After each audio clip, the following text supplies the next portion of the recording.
Vous l'avez peut-être entendu l'année passée, à Isséné, il y a eu un conflit entre agriculteurs et éleveurs qui a fait plusieurs morts.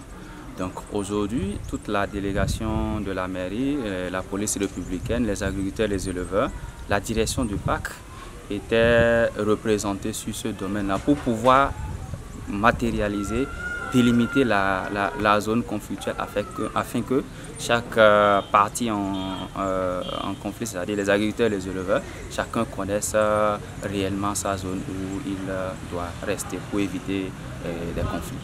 Cette opération de marquage est une opération qui a été planifiée d'abord par la mise en place d'un comité, qui a composé donc toutes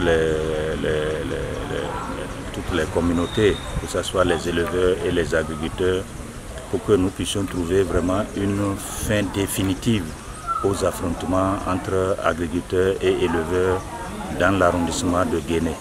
La randonnée d'aujourd'hui a consisté donc à délimiter les zones pour les deux différentes activités, à savoir les zones de pastoralisme et les zones d'agriculture. Là, on a commencé, ce n'est pas encore terminé, parce qu'on a fait déjà plus de 7 km à faire donc le tour et à voir donc les différentes limites entre donc les agriculteurs et les éleveurs et même aussi les tradithérapeutes au niveau donc de la zone tampon. Normalement, toutes les activités telles que le pâturage, l'agriculture, la pêche illégale, le braconnage, tout est interdit à l'intérieur du parc.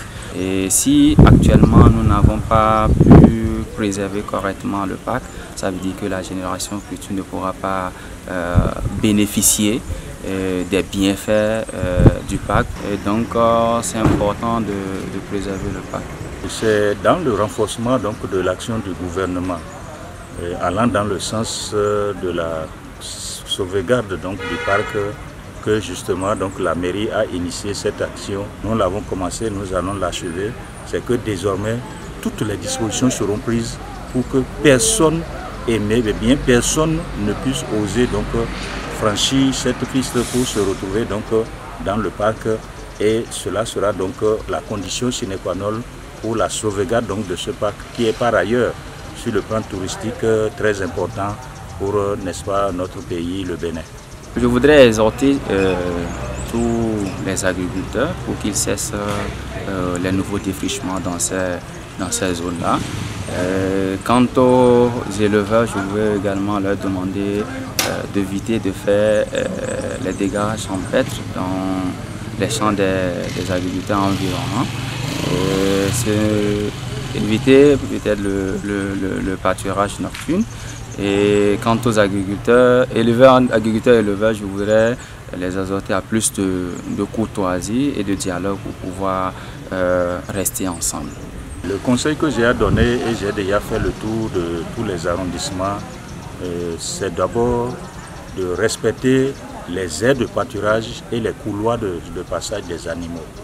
Et ce respect est strict parce que j'ai instruit donc les forces de sécurité pour que désormais celui qui enfreint à la loi par rapport donc à ces dispositions du respect donc des aires de pâturage et des couloirs de passage, celui qui enfreint à ces dispositions-là, ça veut dire que celui-là est exposé donc aux sanctions et les sanctions les plus dures, puisqu'il faut désormais mettre définitivement fin à ces conflits périodiques entre agriculteurs et éleveurs.